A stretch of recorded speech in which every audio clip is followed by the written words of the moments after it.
Hello guys, nakauwi na nga pala ako dito sa Pantabangan. Hello guys, dahil nga 7:30 ang uwian namin ay gabi na naman ako makakauwi. At ngayon nga susunduin na naman ako nila mama at papa. Kolong-kolong nga pala yung laging pagsundo sa akin nila mama at papa. At dahil malamig na sa Pantabangan, ay dinadala na rin nila ako ng jacket para hindi malamig sa biyahe. 8:23 na nga rin pala ako nakarating dito sa Rizal. At ngayon nga ay andito na sila mama at papa para sunduin ako. At hindi lang pala sila mama at papa ay sumusundo sa akin, kasama ko rin mga kapatid ko.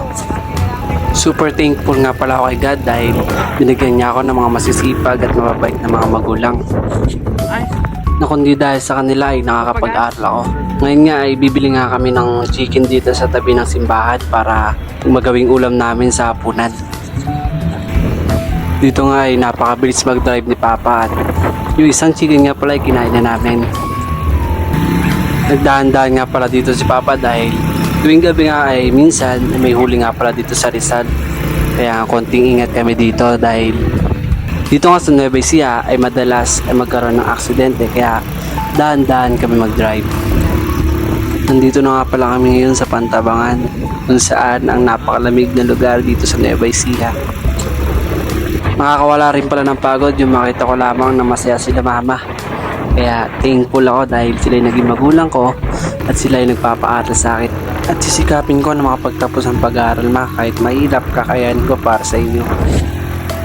Dahil alam ko kung gaano kahirap ang buhay ngayon at alam ko rin kung ano man yung pinagdadaanan natin. Pero kinakain natin.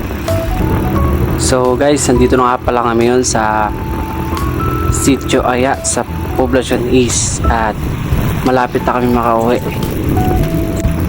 Makikita nyo nga na ang laki ng pinagbago dito sa Pantabangan dahil meron na kami dito ng emergency center at maganda na rin yung munisipyo namin dito. Kaya nga dinadayo ang aming bayan dahil sa mga magagandang pasyaling at mga tourist spot dito sa amin. Sakto ang alas 9 na makauwi kami dito sa bahay. At naabutan ko yung mga kapatid ko na tulog na at nakakain na rin sila. Kaya dahan-dahan na ako bumaba dito. Hanggang dito lang guys. Thank you for watching. God bless everyone.